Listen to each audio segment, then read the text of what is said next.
কিয়ামতের দিন যখন সবাই মারা যাবে, শয়তানও মারা যাবে, সাত আসমান যখন ভেঙে পড়বে এবং সাত আসমানে ফেরেশতারা মারা যাবে, তখন আল্লাহ তাআলা বলবেন আর কে বাকি আছে? মালাকুল মউত বলবে আপনার আরশের নিচে আমরা চারজন ফেরেশতা বাকি আছি।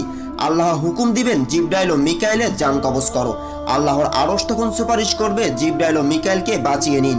আল্লাহ বলবেন আরশের নিচে সবার জন্য মৃত্যু, আর তখন জিবরাইল ও মিকাইলের মৃত্যু হবে। আল্লাহ তখন জিজ্ঞাসা করবেন আর কে বাকি আছে? মালাকুল মউত বলবে আমি আর ইসরাফিল বাকি আছি। আল্লাহ ইসরাফিলের জান কবজ করার জন্য বলবেন, আর ইসরাফিলের হাত থেকে শিঙ্গা পড়ে যাবে আর আল্লাহর আরশের সাথে মিশে যাবে। এভাবেই হযরত ইসরাফিলের মৃত্যু হবে।